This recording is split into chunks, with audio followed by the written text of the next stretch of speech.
اس کے پس منظر میں ایک بڑا اہم مقصد ہے، جہاں تک اللہ تبارک و تعالیٰ اپنے بندوں کو پہنچانا چاہتا ہے، وہ مقصد کیا ہے؟ تینوں چیزیں حلال ہیں، کھانا حلال، پینا حلال، شادی شدہ آدمی کا اپنی منقوہہ سے ازدواجی عمل حلال۔ ہمارے استاد گرامی سمجھانے کے لیے اس کے لیے لذت کا لفظ استعمال کرتے ہیں۔ ایک ہے کھانے کی لذت، ایک ہے پینے کی لذت، ایک شادی شدہ آدمی کا اپنی منقوہہ سے عمل زوجیت، وظیفہ زوجیت، یہ حلال لذت ہے۔ یہ تینوں حلال لذتیں ہیں، لیکن بے نیاز رب نے بچانا تھا تو حرام سے بچاتا، جو حرام چیزیں ہیں ایک مہینے کے لیے اس سے بچاتا، لیکن بے نیاز رب نے پسند یہ کیا کہ میں اپنے بندوں کو ایک مہینہ ایسا دیتا ہوں کہ وہ میری خاطر میرے حکم کی تعمیل میں حلال چیزوں کو چھوڑتے ہیں یا نہیں چھوڑتے۔ جس رب نے ساری نعمتیں دی ہیں اور حلال لذتیں تمہارے لیے بنائی ہیں، رب یہ چاہتا ہے کہ میرے بندے میری خاطر میرے حکم کی تعمیل میں ان حلال چیزوں کو چھوڑتے ہیں یا نہیں چھوڑتے، میری بات مانتے ہیں یا نہیں مانتے۔ اب حلال لذتوں کو محض اپنے رب کو راضی کرنے کے لیے اور عبادت کی نیت سے ہم نے چھوڑ دیا۔ کھانا حلال لذت، پینا حلال لذت،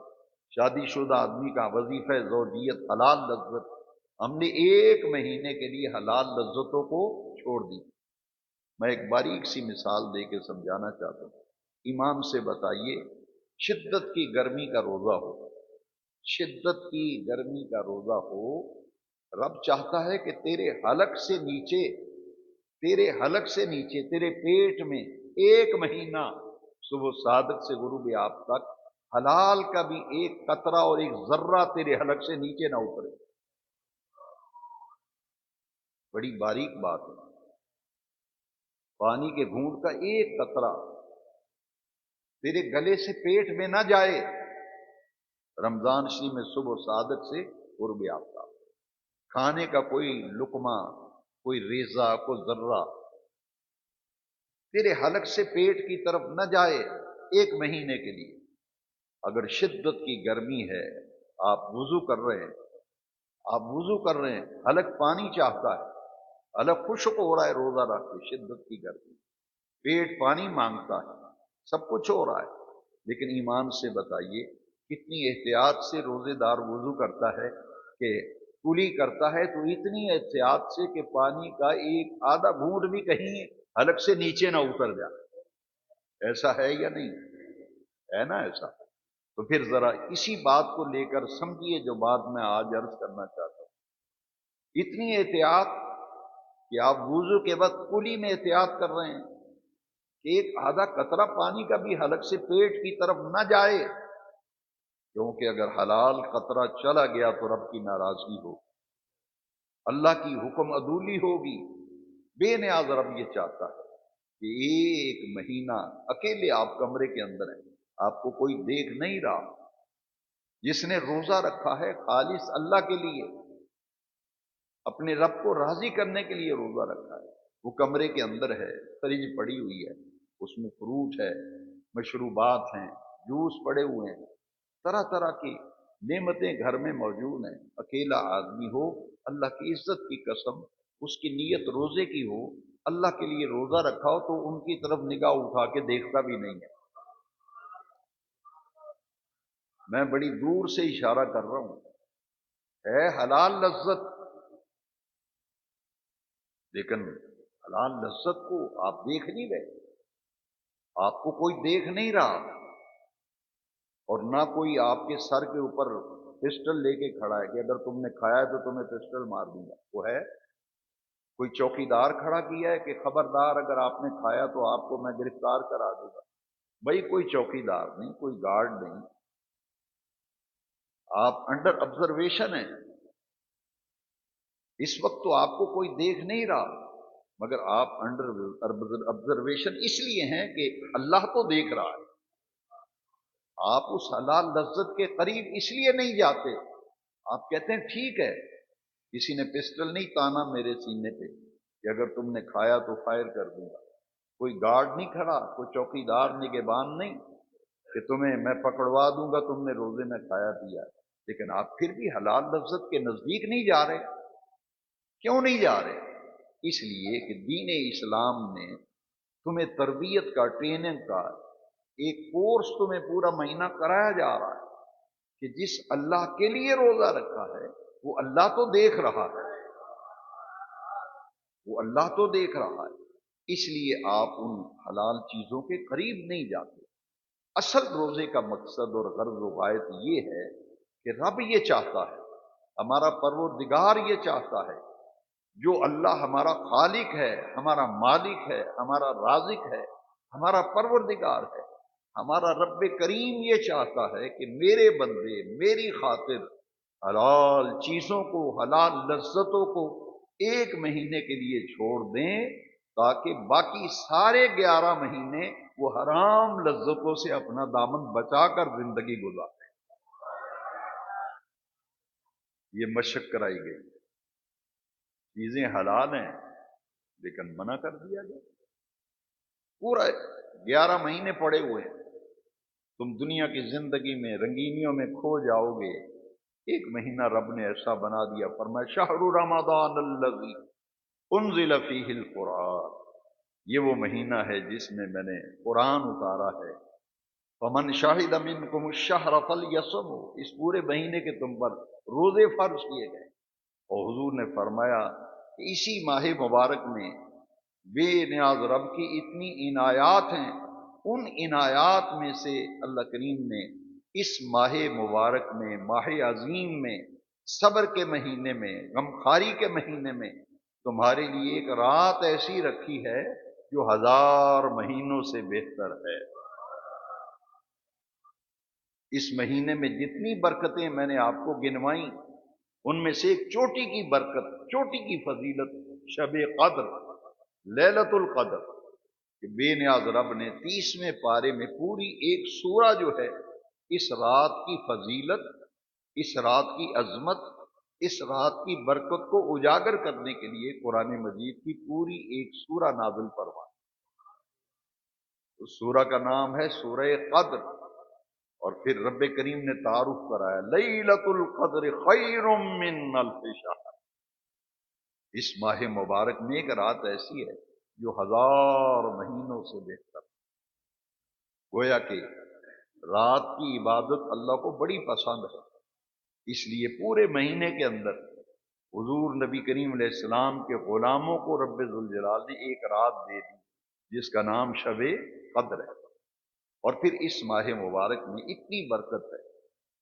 پورا سال لوگ عمرہ کرتے ہیں، ہر مہینے میں لوگ عمرے کے لیے جاتے ہیں، مگر یاد رکھو جو عظمت اس ماہ عظیم کو حاصل ہے وہ جدا گانا ہے، وہ منفرد ہے۔ نبی نور و رحمت، خاتم النبیین، آخر الانبیاء، حضور نبی کریم علیہ السلام نے فرمایا جس نے ماہ رمضان المبارک میں عمرہ کی سعادت حاصل کی، اس کا اجر ایسے ہے جیسے اس نے میری معیت میں حج ادا کیا۔ اس مہینے میں عمرے کا ثواب حج کے برابر، مگر حج کون سا؟ جو نبی کریم علیہ السلام کے ساتھ حج کرنے کی برکت ہے، وہ اس کے نامہ اعمال میں لکھ دی جاتی ہے۔ اور پھر آخری عشرے کے اندر، آخری عشرے میں اعتکاف، آخری 10 دنوں کا، یہ 20ویں روزے سورج غروب ہونے کے ساتھ ہی اعتکاف شروع ہو جاتا ہے۔ اعتکاف اس کا مصدر ہے وقوف، وقوف کا معنی ہے ایک جگہ جم کر بیٹھ جانا، وقوف کہتے ہیں ایک جگہ جم کر بیٹھ جانا۔ اصطلاح شریعت میں اعتکاف کہتے ہیں کہ اپنے رب کو راضی کرنے کے لیے بستر اٹھا کر رب کے دروازے کے سامنے آ کے بیٹھ جانا، رب کے گھر میں ڈیرا لگا لینا۔ اور یہ 10 دن کا اعتکاف اتنی بڑی نعمت ہے کہ آپ یہ حدیث شریف غور سے سنیے۔ نبی کریم علیہ السلام نے رمضان شریف کے روزے فرض ہونے کے بعد مدینہ طیبہ قیام کے دوران کبھی بھی اعتکاف کا ناغہ حضور نے نہیں فرمایا. اتنی اہم عبادت ہے اعتکاف کہ حضور اعتکاف کا کبھی بھی ناغہ نہیں فرمایا. ہاں، ایک سال نبی کریم علیہ السلام اعتکاف نہ کر سکے جہادی مصروفیات کے سبب، تو جو آخری رمضان شریف آیا نا نبی کریم علیہ السلام کی حیات، اس میں عرفاء تو کچھ اور کہتے ہیں کہ اگلے سال چونکہ رمضان شریف سے پہلے حضور کا وصال ہونا تھا، تو حضور نے آخری عمر مبارک کا جو رمضان شریف آیا تھا، ہمارے نبی پاک صلی اللہ علیہ وسلم نے 20 دن کا اعتکاف کیا. 20 دن کا اعتکاف جو آخری رمضان.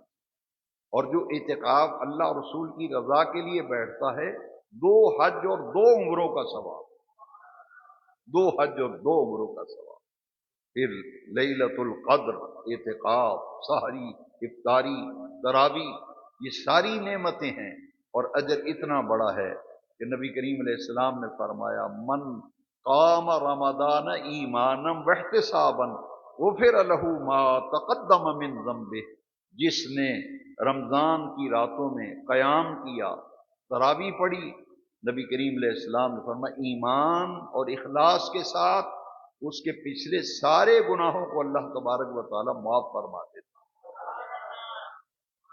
یہ مغفرت و بخشش کا مہینہ، نیکیوں کا موسم بہار. اس مہینے میں اپنی اصلاح کے لیے اصل کرنے کا کام یہ ہے، تہیا کر لیں، دنیا ادھر کی ادھر ہو جائے. میں نے اس پورے مہینے میں ایک ٹریننگ لینی ہے، ایک مشق کرنی ہے کہ میری کوئی نماز بھی تکبیر اولیٰ کے بغیر نہ ہو.